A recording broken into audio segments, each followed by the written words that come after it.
Hi everyone, it's JJ Levenske back for another edition of Bleuwave Live. And today I'd like to start what I call one of part of three. In our last episode we kind of approached the estimating philosophy, if you will. And now I want to get into the meat of it. And it's probably going to be a three-part series, so bear with me and follow along. And I want to preface this by saying that there is no science to this and there's no specific art to this. It's kind of a combination. And I'm going to tell you about this process through the eyes of myself and Bleuwave and where we are in our maturation in that process. So it might not be befitting to everyone, but hopefully it's educational and maybe sparks dialogue in your organization, either as a general contractor, a subcontractor, or even from an owner's perspective. So with that, I'd like to dive into what is the estimate, what does it look like, what does it represent, and more importantly, how is it communicated? And so let's break it into three parts and try to visualize a spreadsheet or some sort of tabulation. The middle part is what we would call the hard construction cost. So imagine a typical project might have, let's just throw out a number, let's say 30 lines of actual construction, like concrete, steel, some sort of framing, drywall, paint, you get it. That will be part two. The above the line stuff is what we call the general conditions. That's what I'd like to talk about today.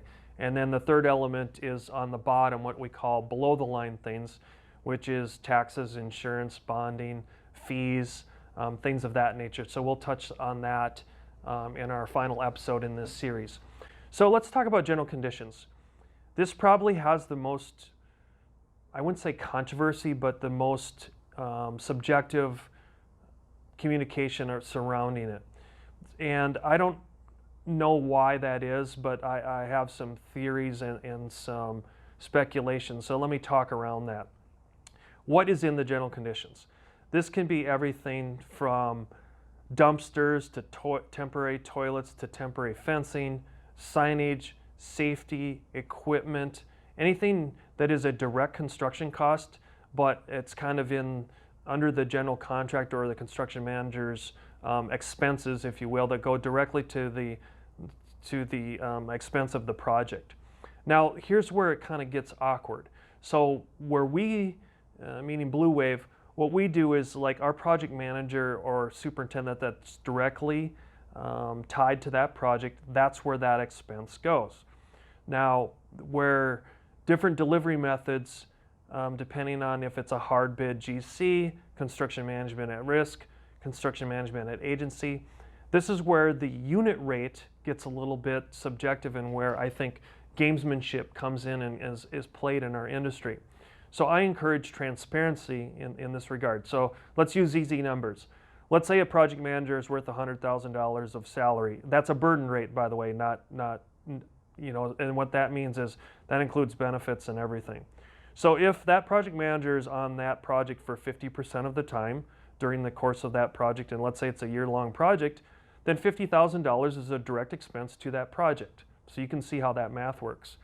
Where it gets awkward is that if you were to break that down into unit cost over 2,080 man hours and do that math, but yet you're charging the client maybe 20% more than that, that's where this disparity and kind of salesmanship happens in the general conditions. So imagine that there's an owner that's looking at 20 different bids or proposals, and he and she sees 20 different numbers related to that project manager. You can see why there's so much confusion and acrimony in that, because what is it really representing? So it's very important that you communicate that. Now, I'm not here to be judge and jury on which way is better or whatever. However, we choose to treat that in a very transparent manner. In other words, we don't treat it as a separate revenue stream.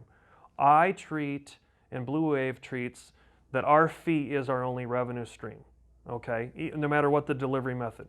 We just feel that it's an easier and more transparent way to explain and educate our customer, our end user, so that way that's the only thing that's there for a fee. In other words, up there in the concrete item or in the dumpster item, we're not marking that up a second time, okay? Because what that does is it creates kind of a unique estimating and also a unique formulaic problem, in that when you get to the bottom line, which we'll cover in the third part, is you're basically doubling up, or not doubling up, but you're having a formula bust because you're adding extra taxes and fees on things that are already marked up once.